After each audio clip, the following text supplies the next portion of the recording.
বাংলাদেশ আমাদের 4,19,996 জন ভোটার, কিন্তু এখানে শুধু কি ভোটারের বসবাস, কয়েক লক্ষ মানুষের বসবাস।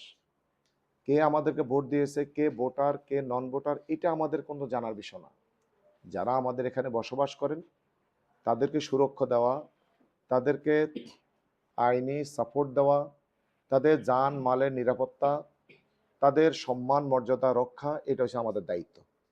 এই দায়িত্বের জায়গা থেকে আমরা যে আমানতের বোঝা আমাদের মাথায় দেওয়া হয়েছে, আমি জনগণের পক্ষ থেকে যে রায় পেয়েছি, সত্যিকার অর্থে আমি প্রতিটি সেকেন্ডকে, প্রতিটি মুহূর্তকে আমি এটা আমার কাছে আমানত মনে করি।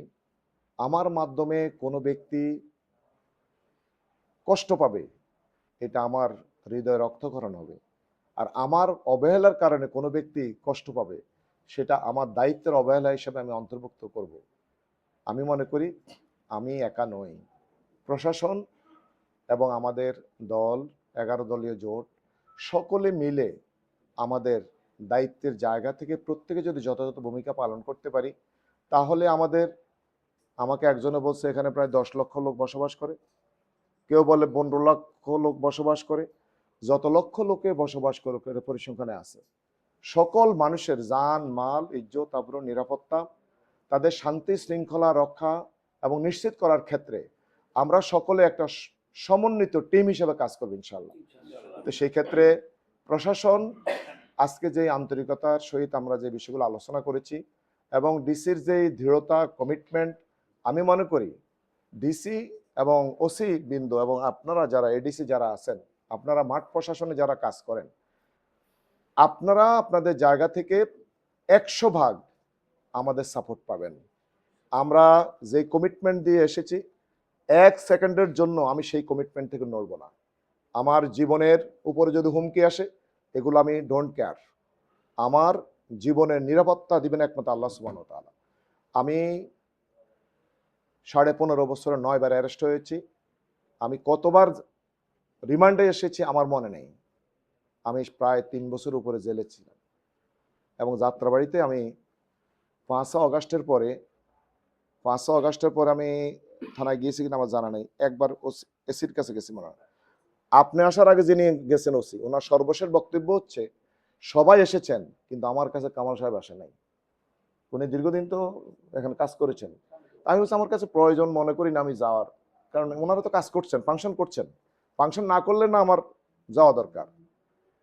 সেই ক্ষেত্রে আমি 100% এই প্রশাসন যারা আছেন, আপনাদের নিরপেক্ষতা, আপনাদের আন্তরিকতা, আপনাদের যে সাহস মনোবল, এটা আমি আপনাদের প্রশংসা করি। আপনারা ভূমিকা রেখেছেন, আপনাদের ভূমিকার কারণে আমরা একটা সুন্দর নির্বাচন আমরা পেয়েছি এবং আগামীতেও আমি মনে করি সকল দল মত ধর্ম বর্ণ নির্বিশেষে সকলের ঊর্ধ্বে উঠে আপনারা আপনাদের জায়গা থেকে নিরপেক্ষ ভূমিকা পালন করবেন।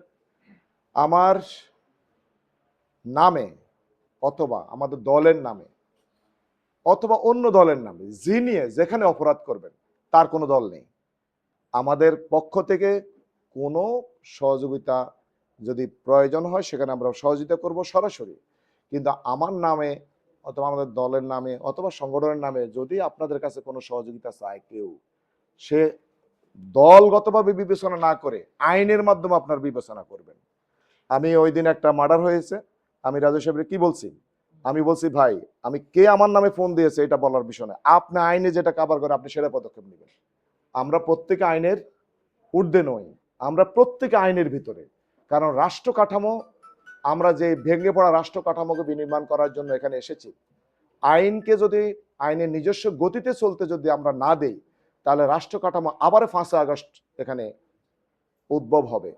আমরা 5 আগস্ট বারবার ফিরে আসুক, 36 জুলাই ফিরে আসুক, এটা কিন্তু আমরা চাই না। আমরা মনে করি, আমি বিরোধী দল এমপি, আমি এটাও মনে করি না, আমি জনগণের প্রতিনিধি। জনগণ যাকে রায় দিয়েছে, জনগণের প্রত্যাশার আলোকে আমরা ভূমিকা পালন করব এবং রাষ্ট্র কাঠামো এবং প্রত্যেকটি অর্গান সেখানে সাপোর্ট করবে।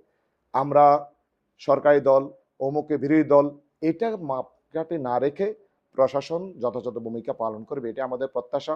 এবং আমি সর্বশেষ বলবো আমাদের জন্য অত্যন্ত দুঃখ এবং বেদনাদায়ক নূরে আলম খায়রুল যেভাবে মৃত্যুবরণ করেছে, এটা অনাকাঙ্ক্ষিত, অনভিপ্রেত এবং অপ্রত্যাশিত।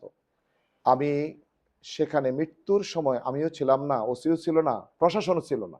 যদি প্রশাসন থাকতো সে মৃত্যুবরণ করতো না আমার বিশ্বাস।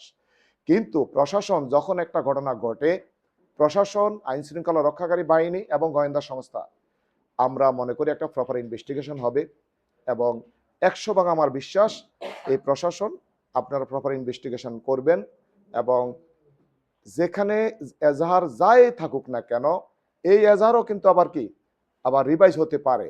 প্রশাসন যদি যথাযথ ইনভেস্টিগেশন করে জনগণের আস্থা আসবে এবং এখানে চাঁদাবাজি, মাদক, সন্ত্রাস, ইপটিজিং এবং এখানে আপনার কি বলে আরেকটা কথা বলা হয়েছে টিপু কারেন্সি সহ এখানে আমাদের অপরাধ আরেকটা কথা বলছে